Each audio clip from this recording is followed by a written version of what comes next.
मी खरं तर माझ्या कुडाळ मालवणच्या जनतेचे आभार मानतो। सन्माननीय राज्याचे मुख्यमंत्री सन्माननीय एकनाथजी शिंदे, आमचे पक्षाचे प्रमुख, शिवसेना पक्षाचे, त्यांचे आभार मानतो। देवेंद्र फडणवीस साहेब, त्यांचेही आभार मानतो। सन्माननीय अजितदादा पवार, आभार मानतो मी त्यांचे।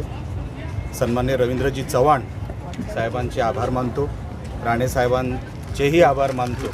नितेश राणे, सन्माननीय दत्ताजी सामंत, सन्माननीय संजयजी आंग्रे, सन्माननीय अशोक सावंत साहेब, सन्माननीय रणजितजी देसाई, असे असंख्य माझे सहकारी, माझे मार्गदर्शक आणि आपण सगळे पत्रकार मित्र पण, आपलंही मोठं योगदान आहे। आपले आशीर्वाद आहेत, योगदान म्हटल्यापेक्षा आपले आशीर्वाद मी समजतो माझ्याबरोबर राहिले आणि मनापासून मी कुडाळ मालवणच्या जनतेचे मी आभार मानतो।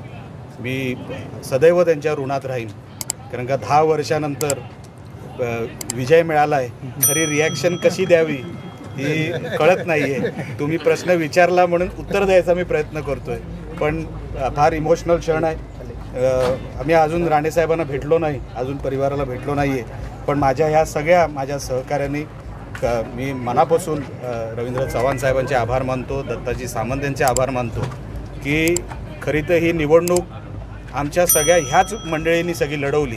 मी तर नामधारी होतो, मी उमेदवार होतो, पण खरे जे काही योद्धे आहेत आमचे, ती ही लोक आहेत जी माझ्या मागे उभी आहेत, माझ्यासोबत उभी होती। आणि म्हणून मी खरे तर त्यांचे आभार मानतो की हे आजचा दिवस माझ्या जीवनामध्ये हा त्यांच्यामुळे शक्य झाला। मी मनापासून त्यांचे सगळ्यांचे आभार मानतो। तुम्ही शपथ घेतलात की 2014ला जो पराभव झाला होता राणेसाहेबांचा, त्याचा वचपा करणार म्हटलात आणि आज ते खरं ठरतंय, काय सांगाल? मी निवडणुकीलाही आपल्याला सांगितलं होतं की ही निवडणूक मला कोणाला हरवण्यासाठी लढवायची नाही। मी काहीतरी चांगलं माझ्यातून, जर माझ्या हातातून काही घडेल या मतदारसंघासाठी, तर माझी ती इच्छा आहे आणि आजही तीच आहे। मी माझे जे समोरचे उमेदवार होते उबाटाचे, वैभवजी नाईक, ह्यांनाही त्यांच्या पुढच्या वाटचालीसाठी शुभेच्छा देतो। त्यांनी फाईट चांगली दिली। मी निवडणुकीलाही सांगितलं होतं मी कधीही कोणाला कमी लेखणार नाही, कारण का माझेही 2 पराभव झाले होते, म्हणून मी त्यांना मनापासून शुभेच्छा देतो। त्यांनी फाईट चांगली दिली, पण माझे सगळे सहकारी जिंकले, आमचा पक्ष जिंकला, आमची महायुती जिंकली आणि तेच चित्र आज महाराष्ट्रभर आहे। सिंगल लार्जेस्ट मेजॉरिटी ही महायुतीला मिळालेली आहे, ह्याचा अजून आनंद, याचा अजून समाधान आहे।